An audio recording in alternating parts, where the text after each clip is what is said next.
നമസ്കാരം. 18ാം ലോക്സഭയിൽ കേവല ഭൂരിപക്ഷമില്ലാത്ത നരേന്ദ്രമോദിയുടെ നിലനിൽപ്പ് പ്രധാനമായിട്ട് രണ്ട് സഖ്യകക്ഷികളുടെ പിൻബലത്തിലാണ്. നമുക്കറിയാം, ചന്ദ്രബാബു നായിഡുവിനെയും അതോടൊപ്പം തന്നെ നിതീഷ് കുമാറിനെയും ഒക്കെ ഇങ്ങനെ ആശ്രയിച്ചാണ് ഇപ്പോൾ ഈ സർക്കാർ, അല്ലെങ്കിൽ ഇപ്പോൾ ഇങ്ങനെ ഈ തൂങ്ങിയാടുന്ന മന്ത്രിസഭ മുന്നോട്ട് പോകുന്നത്. അതുകൊണ്ടാണ് മൂന്നാം മോദി സർക്കാർ കാലാവധി പൂർത്തീകരിക്കില്ല എന്ന് രാഷ്ട്രീയ വിദഗ്ധരുടെ നിരീക്ഷണങ്ങളുടെ പ്രധാന കാരണവും ഇതായി മാറിയിരിക്കുന്നത്. സ്ഥായിയായിട്ട് രാഷ്ട്രീയ നിലപാടില്ലാത്ത രണ്ട് നേതാക്കളാണ് ഈ പറയുന്ന ചന്ദ്രബാബു നായിഡുവും അതോടൊപ്പം തന്നെ നിതീഷ് കുമാറും. ഇതിൽ ഏറ്റവും അപകടകാരി എന്ന് പറയുന്നത് നിതീഷ് കുമാർ തന്നെയാണ്. നിതീഷ് കുമാർ എപ്പോൾ എന്ത് ചെയ്യുമെന്നത് ഒരിക്കലും മുൻകൂട്ടി പ്രവചിക്കുക സാധ്യമേ അല്ല. ഇത്തവണത്തെ NDA സർക്കാരിനെ പിന്തുണ നൽകുമ്പോൾ നിതീഷ് കുമാർ ആകട്ടെ മുന്നോട്ട് വെച്ച ഏറ്റവും പ്രധാനപ്പെട്ട ആവശ്യമെന്ന് പറയുന്നത് ബീഹാറിന് പ്രത്യേക പദവിയാണ്. കാരണം മൂന്നാം മോദി സർക്കാർ സത്യപ്രതിജ്ഞ ചെയ്ത് അധികാരത്തിലേറ്റത് അന്ന് മുതൽ തന്നെ ഈ ഒരു ആവശ്യം വളരെ ശക്തമായിട്ട് തന്നെ നിതീഷ് കുമാർ ഉന്നയിക്കുന്നുണ്ട്. എന്നാൽ ഇപ്പോഴിതാ നിതീഷ് കുമാറിനെ പിണക്കി മുന്നണി ബന്ധം വഷളാകുന്ന ആ തീരുമാനം പ്രഖ്യാപിച്ചുകൊണ്ട് കേന്ദ്ര സർക്കാർ മുന്നോട്ട് വന്നിരിക്കുകയാണ്, അല്ലെങ്കിൽ BJP മുന്നോട്ട് വന്നിരിക്കുകയാണ്. ബീഹാറിന് പ്രത്യേക പദവി നൽകില്ലെന്ന് അസന്നിഗ്ധമായിട്ട് തന്നെ ഇപ്പോൾ കേന്ദ്ര സർക്കാർ പ്രഖ്യാപിച്ചു കഴിഞ്ഞു. കേന്ദ്രമന്ത്രി ജിതൻ രാം മഞ്ചിയാണ് ഇത് സംബന്ധിച്ച കാര്യത്തിൽ ഇപ്പോൾ വ്യക്തത വരുത്തിയിരിക്കുന്നത്. അതായത് ബീഹാറിന് പ്രത്യേക പദവിയും ഒരു കോപ്പും തരില്ല, വേണമെങ്കിൽ സംസ്ഥാനത്തിന് കുറച്ച് നക്കാപ്പിച്ച സാമ്പത്തിക സഹായം വല്ലതും തരാം, അതും വാങ്ങിച്ച് മര്യാദക്കിരുന്നോണം. ബീഹാറിന് പ്രത്യേക പദവി നടക്കുന്ന കാര്യമേ അല്ല എന്ന് BJP സർക്കാർ ഇപ്പോൾ തീർത്തു പറഞ്ഞിരിക്കുകയാണ്.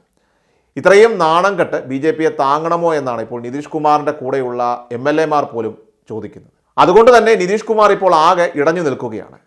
നീതി ആയോഗ് ഒരു സംസ്ഥാനത്തിന് പ്രത്യേക പദവി നൽകുന്നത് നിഷേധിച്ചിട്ടുണ്ട്. ഇതാണ് കേന്ദ്രമന്ത്രി കാരണമായിട്ട് ഇപ്പോൾ ചൂണ്ടിക്കാണിക്കുന്നത്.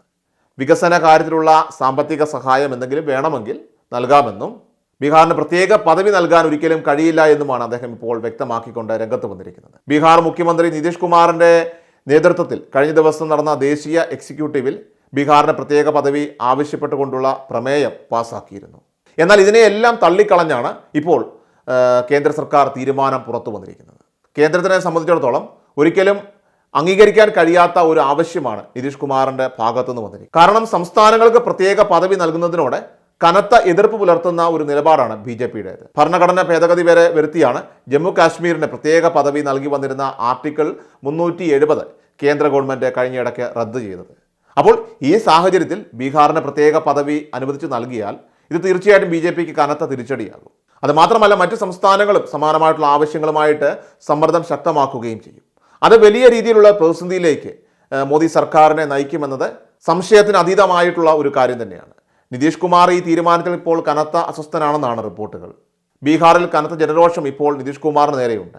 അപ്പോൾ ഇക്കഴിഞ്ഞ 20 ദിവസത്തിനുള്ളിൽ 13ഓളം പാലങ്ങളാണ് ബീഹാറിൽ തകർന്നു വീണത്. സർക്കാർ അഴിമതികൾ മൂടുപടം നീക്കിക്കൊണ്ട് ഓരോന്നായിട്ട് ഇപ്പോൾ പുറത്തു വരികയാണ്. അപ്പോൾ ഈ അവസരം എങ്ങനെയും മുതലെടുത്തുകൊണ്ട് മോദിയെയും അതോടൊപ്പം തന്നെ BJPയെയും സമ്മർദ്ദത്തിലാക്കി ബീഹാറിന് പ്രത്യേക പദവി നേടിയെടുത്തുകൊണ്ട് ബീഹാറിലെ ജനരോഷം തണുപ്പിക്കാമെന്നും സാഹചര്യങ്ങളെല്ലാം തന്നെ തനിക്ക് അനുകൂലമാക്കാമെന്നും കരുതിയ നിതീഷ് കുമാറിന് ഇപ്പോൾ ലഭിച്ചിരിക്കുന്ന വലിയ, അല്ലെങ്കിൽ ഒരു കനത്ത തിരിച്ചടി കൂടിയാണ് ഈ ഒരു തീരുമാനമെന്ന് പറയുന്നത്. എല്ലാ ദിവസവും വാർത്തകൾക്കും അറിയിപ്പുകൾക്കുമായി YouTube ചാനൽ സബ്സ്ക്രൈബ് ചെയ്യുക, ഫേസ്ബുക്ക് പേജ് ഫോളോ ചെയ്യുക. വാർത്തകളുടെ നോട്ടിഫിക്കേഷനായി ബെൽ ഐക്കൺ എനേബിൾ ചെയ്യുക.